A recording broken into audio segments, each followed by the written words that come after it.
the Gilbert police chief was talking about inactive cases. I want you to hear what the Gilbert police chief said about this. I'll catch you up on the story behind this if you're not familiar, but let's get to this. The in-and-out case on August 18th. I just got off the phone with the mother of the victim.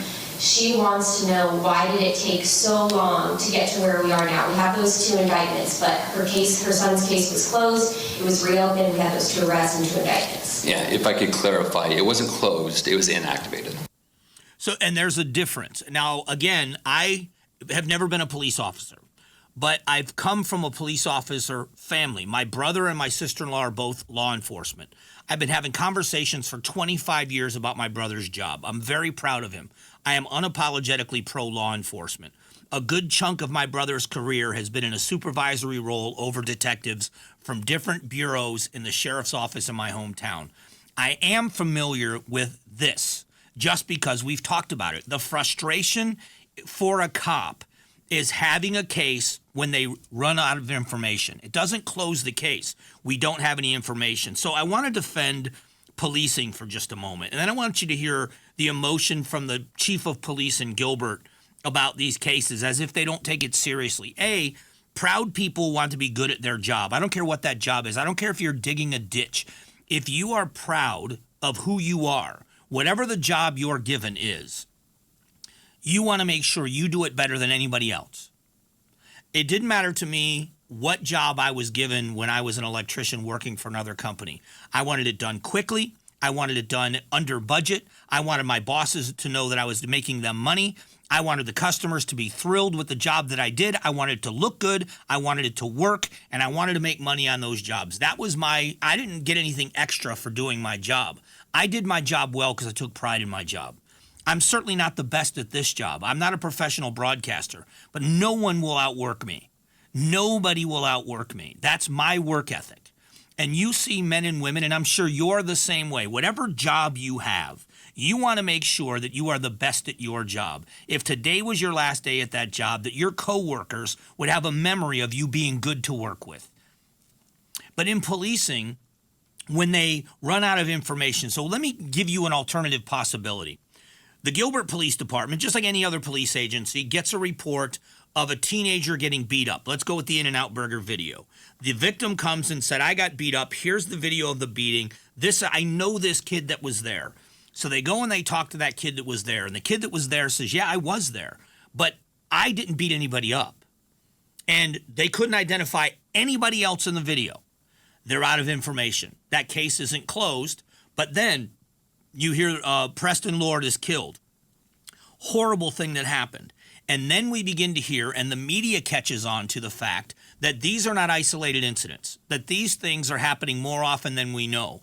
And by some accounts, these are a group of kids, little thugs, that are running around and beating people up for fun and putting it up on the internet. Well, now the media has gotten more attention to this, which means more people are watching the videos, which means more people are coming forward with more information, and now they're getting more leads. So isn't it possible, and I'm not jumping to the conclusion, I'm giving the alternative theory, isn't it possible that these East Valley police agencies, Queen Creek, Gilbert, Mesa, Chandler, isn't it possible that those agencies are not lazy?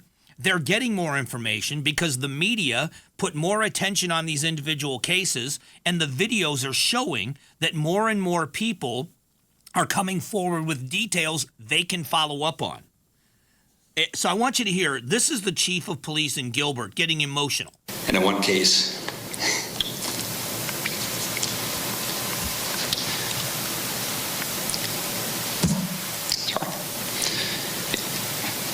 in one of these cases, a 17-year-old kid is out playing in front of his house, starts being accosted, being accused of being a murderer, threats towards that kid.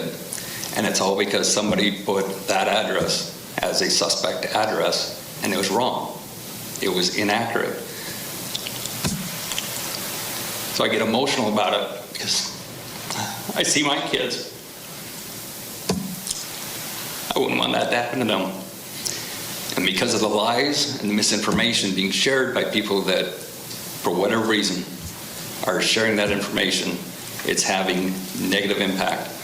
I believe Rachel Mitchell talked about this yesterday with Preston Lord's family. All that misinformation, it hurts the victims. It hurts our victims, regardless of what their jurisdiction is. Everyone wants justice. We can't have vigilante justice. We need people to not spread misinformation.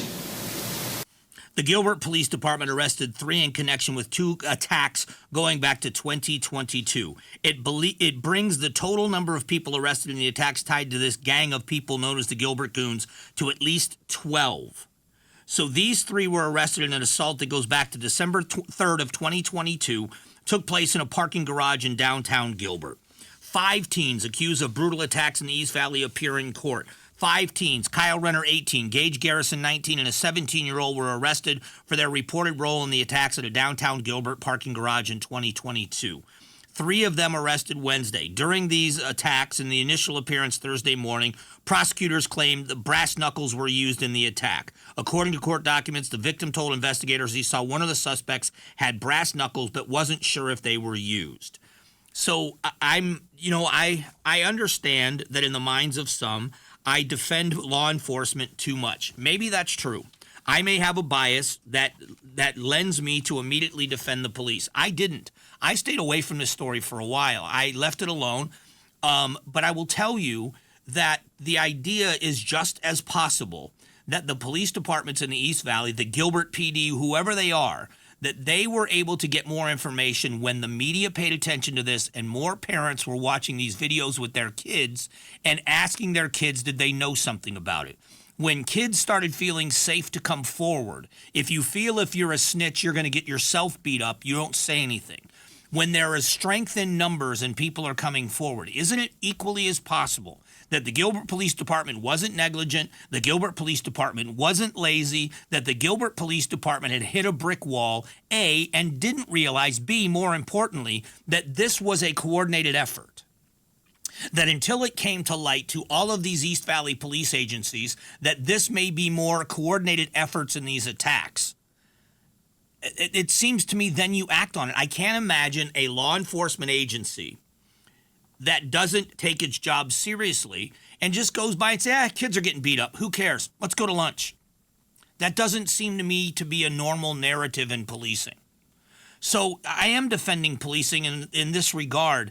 There is a possibility of both. If the word comes out, just like we saw when police officers do the wrong thing, when a cop does something wrong, I'll be the first one to blast them because I spend so much time defending policing that when they do the wrong thing, it makes the profession look bad, and I don't want to have to defend somebody that does the wrong thing. But until we know it, why aren't we giving anybody the benefit of the doubt? Now we've got people going online and posting addresses of accused murderers. People are being harassed, and they're not even close to being suspects. Got to calm down. Got to back away from this and start doing the right thing. Understanding good-intentioned activists out there want closure to these cases. You got a 17-year-old you went after and accused him of being a murderer. It didn't have anything to do with it. Time to reassess your tactics. Thanks for watching the Mike Broomhead Show. Tap to watch the first season of Amazing Arizonans, a KTAR News podcast. You can also click the button in the middle to subscribe.